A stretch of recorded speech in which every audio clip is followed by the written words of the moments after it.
Podcast kesehatan. Podcast kesehatan. Aku sehat, kalian sehat. Podcast. Assalamualaikum warahmatullahi wabarakatuh. Kembali lagi di channel YouTube Konten Apik dalam acara Podcast Kesehatan. Dan bersama saya Ucup dan Ibu Lili Nurmawati. Ibu Lili ini minggu kemarin kita udah bikin konten ya Bu di sini ya Bu. Betul, Mas Ucup, betul. Ya, teman-teman semua perlu perkenalan lagi nggak ini sama Ibu Lili ini?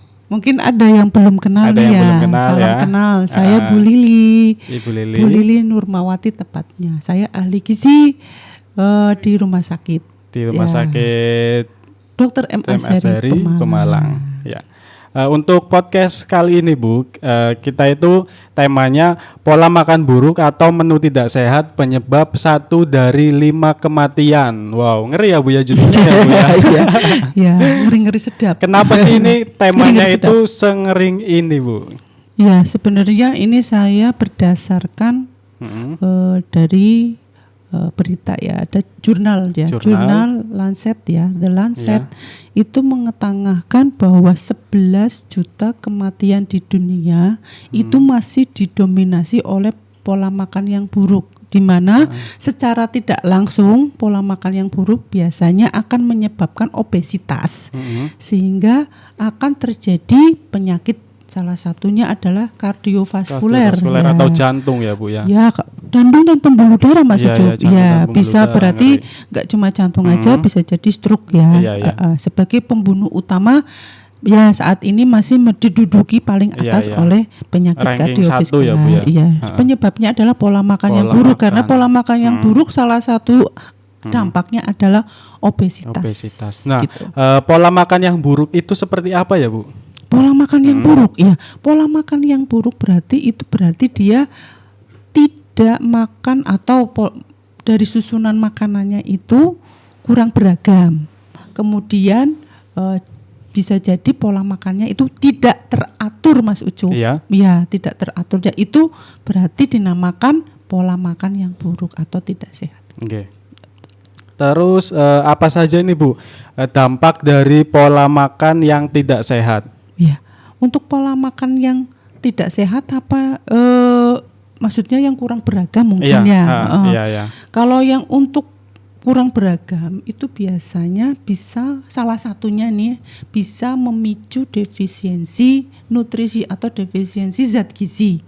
Ya, defisiensi zat gizi artinya kekurangan zat gizi. Contoh, misalnya kita itu tidak suka dengan sayuran ya, sayuran yang hijau misalnya, bayam atau betul, biasanya bayam itu tinggi dengan asam folat, kacang-kacangan juga tinggi dengan asam folat. Jadi itu bisa menyebabkan defisiensi asam folat. Kalau di ibu hamil bisa menyebabkan kecacatan.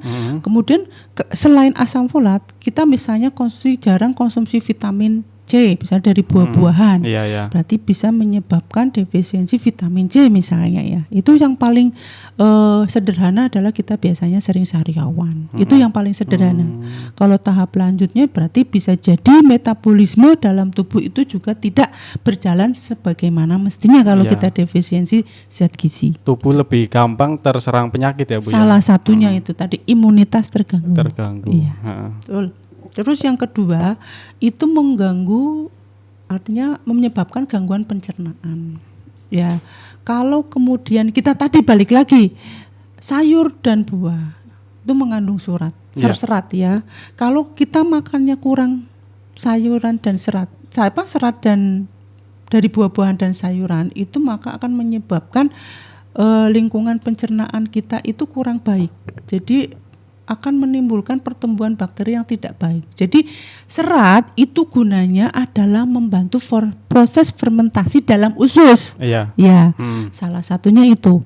Jadi dari hasil fermentasi itu akan menyebabkan defekasi atau buang air besar kita lancar. Nah bayangkan Mas Ucup kalau kita nggak lancar, gimana ya? Rasanya kan sebenarnya nggak enak sih, sebah ya. Sembelit itu tadi. Itu biasanya akan memunculkan resiko terjadinya penyakit kanker kolon salah satunya. Itu sangat berbahaya. Itu padahal dari hal yang sangat sederhana, kekurangan serat. Gitu. Baik. Yang ketiga adalah dia akan menyebabkan artinya menyebabkan penurunan berat badannya itu sulit. Jadi artinya dia justru kalau kita pingin makan, pingin cepat kurus, bukan kurus ya, artinya bisa mempertahan berat badan kita, berarti kita harus makan lebih beragam. Karena kalau tadi contohnya tadi mie instan itu, mie instan kan biasanya kan favoritnya kita semua nih, biasanya anak kos atau kalau enggak sih anak-anak kita muda sekarang lebih suka mie instan. Itu biasanya mie instannya enggak ditambahkan dengan sayuran. Jadi karbohidrat. Bahkan anak kos nih, udah mie tambah nasi. Dan itu mungkin pola makannya kayak gitu terus karena mungkin yang penting kenyang ya. Yang penting kenyang, enak. Tapi enggak secara tidak sadar ternyata akan menyebabkan berat badan kita akan sulit untuk turun. Jadi kalau misalnya dia gemuk, berarti dia akan tambah gemuk gitu ya. Mungkin kalau kurus dia akan tambah gemuk juga. Gitu. Kalau polanya gitu monoton kurang yang bervariasi. Yang sering itu anak kos ya Bu, yang sering biasanya. Iya sih, betul. Terus kemudian kalau kita kurang beragam, kalau makanan kita kurang beragam nih Mas Ucup.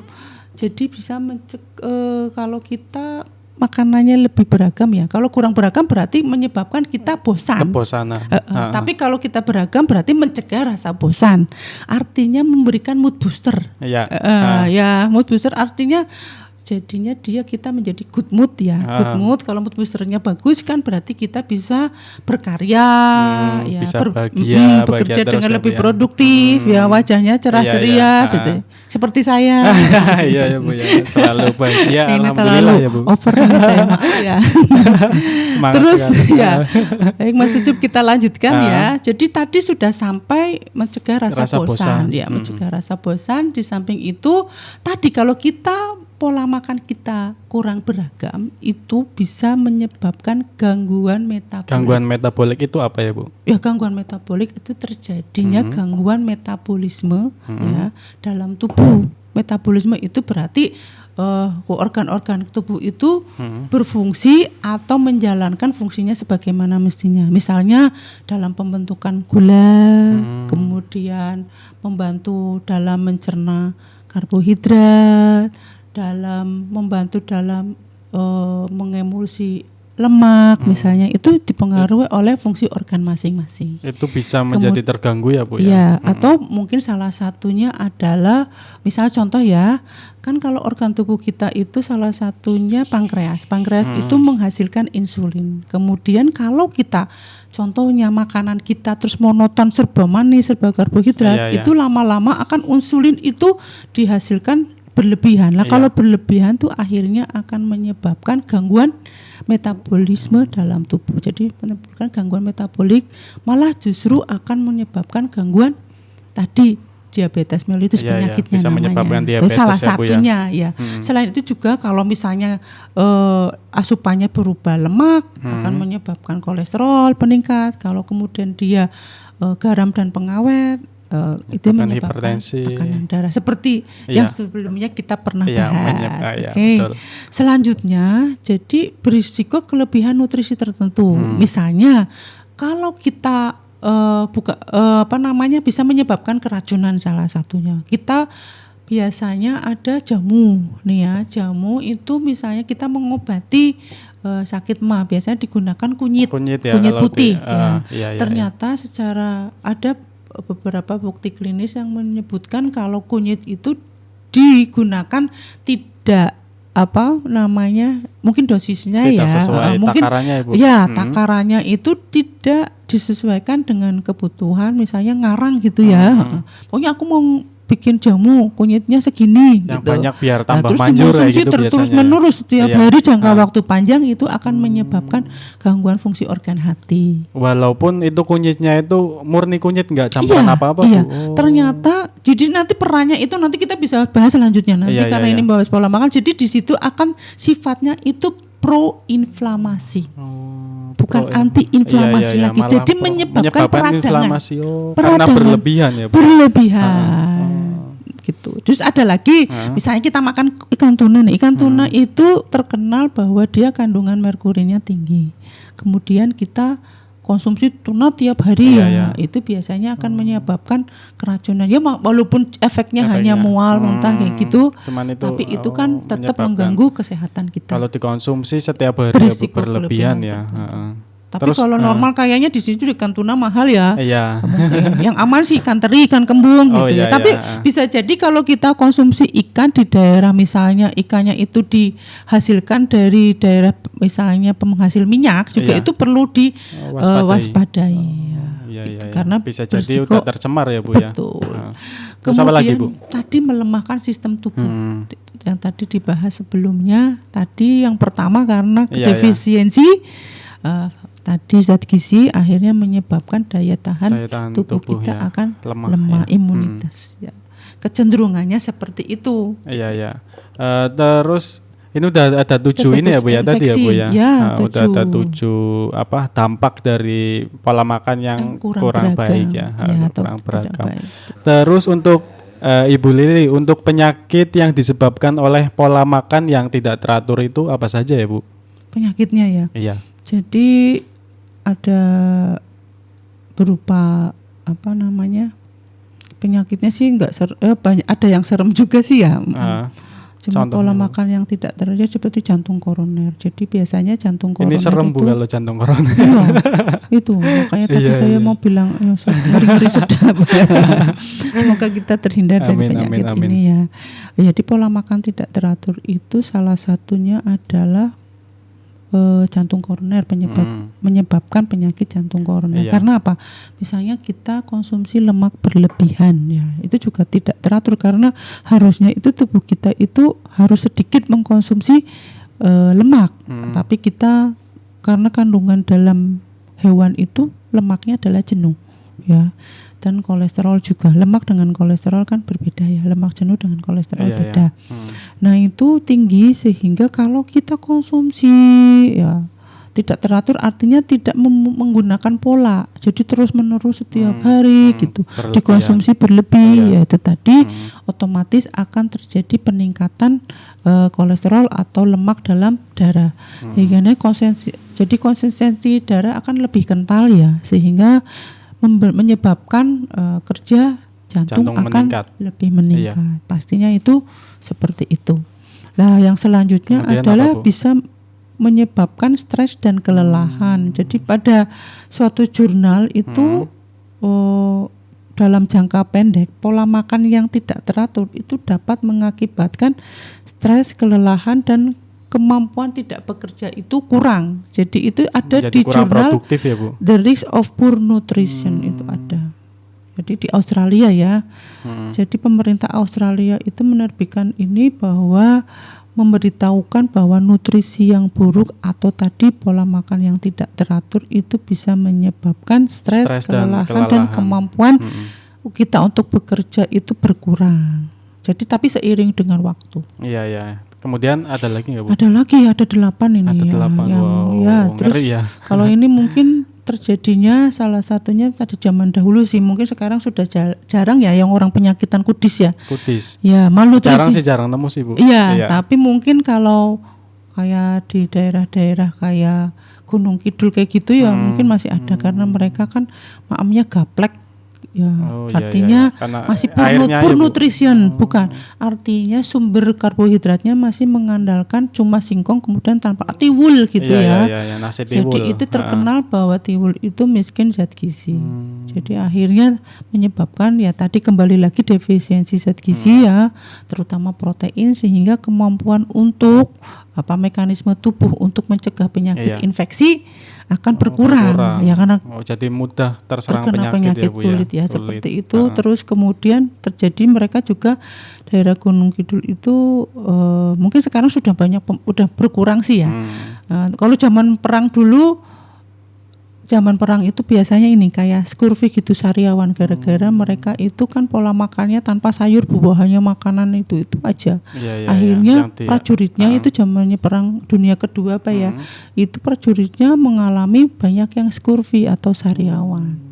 Tuh, terus malnutrisi pasti ya. Malnutrisi itu artinya biasa jadi dia terjadi kurang energi, protein atau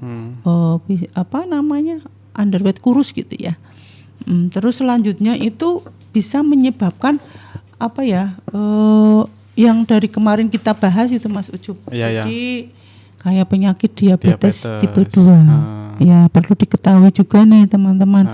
Kalau yang namanya diabetes itu ada banyak macamnya. Kalau diabetes tipe 1 ya pasti karena memang ada kelainan dari sejak lahir. Sedangkan untuk diabetes tipe 2 adalah umumnya adalah karena faktor pola makan ya, Bu. Ya, baik itu yang kurang beragam dan tidak teratur. Karena misalnya nih ya, mungkin perlu diketahui bahwa untuk mengkonsumsi makanan kita perlu mempelajari ritme. Ya, ritme tubuh ini bisa terkenal ada namanya ritme sirkadian. Jadi mempelajari jadi mempelajari siklus kita siklus tubuh kita selama 24 jam. Jadi kapan tubuh kita istirahat, kapan tubuh kita harus makan ya. Jadi perlu diatur. Kalau misalnya dipaksakan misalnya waktunya istirahat tadi kita makan, pastinya akan menyebabkan organ tubuh kita akan terjadi disfungsi atau gangguan. Ya, seperti itu. Jadi lebih baik makan disesuaikan dengan jadwal makan yang sudah berlaku ya, karena sudah ada diterapkan. Misalnya kita ada makan pagi, makan siang, makan malam. Mungkin idealnya sih sekitar 2-3 jam sebelum tidur ya. Karena tadi kalau begitu tidur kan kita sudah tidak diperlukan lagi ya, harus ada udah proses lagi yang berbeda lagi. Jadi itu tadi perlu untuk mengenal kapan kita harus makan. Jadi makanan kalau yang udah umum tuh makanan itu ada 3 kali ya, pagi, siang, malam, kemudian diselingi 2 kali. Walaupun pola ini setiap orang akan berbeda sesuai dengan kebutuhan nutrisinya. Anak-anak berbeda dengan orang dewasa, orang dewasa tua dan muda juga berbeda. Kemudian seorang atlet juga berbeda dengan misalnya seorang yang bekerja kantoran atau yang orang bekerja di sawah atau tukang beca. Seperti itulah. Tergantung kebutuhannya masing-masing. Nanti disesuaikan seperti itu. Jadi pola jangan sampai merangkap waktu makan gitu. Orang sarapan gitu ya Mas Ucup. Rapel lagi. Makan siang merangkap itu sering saya pagi, dengar gitu. Nanti makan siang. Tapi di waktu yang sama ya Bu. Betul. Kadang-kadang mereka merasa kalau sarapan malah muntah. Ya itu tadi. Salah satunya nanti kita bahas akan menyebabkan gangguan pencernaan. Salah satunya asam lambungnya meningkat. Terus selanjutnya nih, tadi kaitannya tadi penyebab tadi pola makan buruk itu adalah salah satunya kan tadi penyebab kematian ya salah satu ya. 11 juta kematian di dunia itu disebabkan salah satunya ada penyakit kardiovaskular yang disebabkan oleh obesitas. Jadi obesitas ini muncul biasanya atau kelebihan berat badan. Jadi ada yang kelebihan berat badan tingkat ringan dan tingkat berat. Kalau tingkat ringan kita sebut overweight, kalau tingkat berat kita sebut obesitas. Nah, ya walaupun overweight itu masih ringan tapi tetap harus waspada. Berisiko tetap. Kemudian kalau obesitas pasti sudah sangat warning itu ya. Itu biasanya kalau kita makannya itu lewat tengah malam. Kita melek-lekan ada pertandingan sepak bola ini, mas-mas, bapak-bapak itu kemudian sambil nonton bola ya. Ambil bola itu terjadi ngemil-ngemil atau pesan makanan yang berat atau bisa jadi hanya keletikan. Nah itu waspada karena kandungan kalorinya tinggi, berasal dari karbohidrat dan lemak sehingga berisiko untuk penambahan berat badan, di mana nanti larinya ke overweight dan obesitas tadi. Dan nantinya dari overweight obesitas tadi timbul penyakit degeneratif itu. Ya. Kemudian ada lagi Bu? Kayaknya sudah cukup mungkin ya. Jadi kalau kita misalnya ini tadi kelebihan berat badan ya nggak cukup, ini masih ada keterangannya nih Mas Ucup ya. Jadi kalau kita termasuk merapel makanan itu tadi, merapel waktu makan itu ternyata akan menyebabkan tubuh kita memunculkan survival mode. Artinya ngotot untuk segera dikasih makan. Akhirnya apa? Makannya berlebihan. Kalau sudah makannya berlebihan berarti timbul berat badan berlebih. Itu salah satunya. Overweight dan obesitas. Jadi kalau lagi sangat lapar itu jangan jangan makan makanan yang instan, tinggi garam, tinggi gula, karena tadi akan kita kenyangnya sesaat ya biasanya Bu kayak gitu. Betul. Tapi kalorinya sangat tinggi itu Mas. Itu tapi tidak memberikan rasa kenyang yang lama. Yang memberikan rasa kenyang lama tadi balik lagi yang kita pembicaraan pertama, sayuran dan buah-buahan itu serat. Iya. Ini ternyata masih ada nih. Saya kok iya, jadi ada 8, ini baru 5. Jadi gula darah yang ke-6 ya. Gula darahnya itu rendah atau kita sebut kalau di Islam tadi diabetes sekarang gula darah rendah. Iya, berbanding terbalik. Kalau istilahnya tahu hipoglikemia ya Mas Ucup, ini Mas Ucup orang medis pasti tahu. Tapi kalau istilah awamnya gula darah rendah. Iya. Nah, di sini itu biasanya karena tidak teratur itu tadi melewati waktu sarapan ya, sehingga muncul tadi gula darah rendah. Jadi ini biasanya dialami orang yang nggak setiap hari bukan nggak setiap hari, justru setiap hari nggak sarapan. Gak sadar, ya, Bu, gak sadar, iya, karena kebiasaan ya, sehingga menimbulkan tadi gula darahnya rendah atau hipoglikemia. Ini berbahaya juga Mas Ucu. Menyebabkan jadi apa itu? Menyebabkan itu tadi mudah tersinggung. Baperan. Jadi kalau baperan terus mudah lelah. Kurang darah. Jadi fungsinya itu akan karena tadi gula itu membantu otak kita kerja otak kita. Jadi kalau kurang jadi fungsi otak kita akan menurun. Iya. Ya gitu. Kemudian biasanya juga kalau gula darah atau rendah itu bisa orangnya jadi linglung kalau bingung gitu.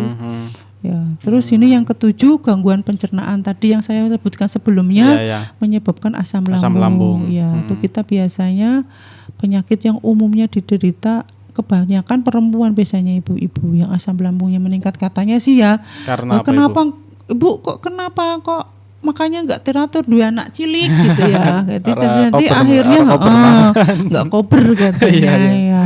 Tapi ya itu tadi manajemen waktu kita itu dipengaruhi kita sendiri bagaimana kita mengaturnya. Jadi masing-masing masih bisa mengaturnya ya. Selama belum terlambat, mari kita ubah pola makan kita.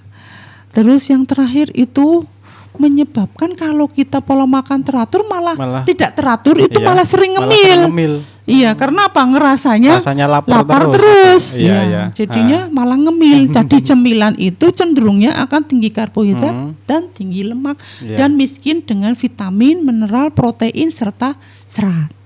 Dan itu akhirnya lari lagi sering ngemil, akhirnya kegemukan atau kelebihan berat badan, kemudian tadi peningkatan berat badan terus menjadi obesitas lari penyakit ke yang tadi sejak awal tadi sebagai judul di muka ya, penyebab kematian 5 kematian ya Bu di dunia. Ngeri gitu. juga ternyata ya Bu ya. Betul, karena pola makan kita. Iya, baik itu tidak teratur maupun yang tidak atau baik, kita lanjutkan teman-teman.